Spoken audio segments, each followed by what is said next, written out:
কিয়ামতের আর বেশি দিন নাই রে ভাই, আর বেশি দিন নাই।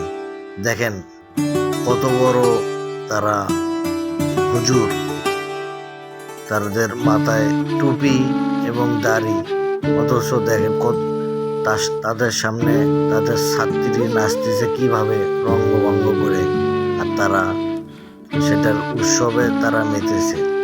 আসলে তারা শিক্ষক নামে কলঙ্কিত। দেখেন তাদের দাড়ি টুপি রেখে কত বড় বড় বয়স্ক হয়ে গেছে, তারা এইসব নিষেধ করবে? আসলে দুঃখের বিষয়। আসলে এক কথায় শেষ ভাই, কিয়ামতের আর বেশি দিন নাই, কিয়ামত অতি নিকটে। তার প্রমাণ এই ডান্সটা দেখেন, মেয়েটা কত সুন্দর বোরকা পরেছে, পর্দা করে সে ডান্স করতেছে, আর নর্তকীর মতো সে নাচতেছে, আর সেই ডান্সগুলো উপভোগ করতেছে সেই স্কুলে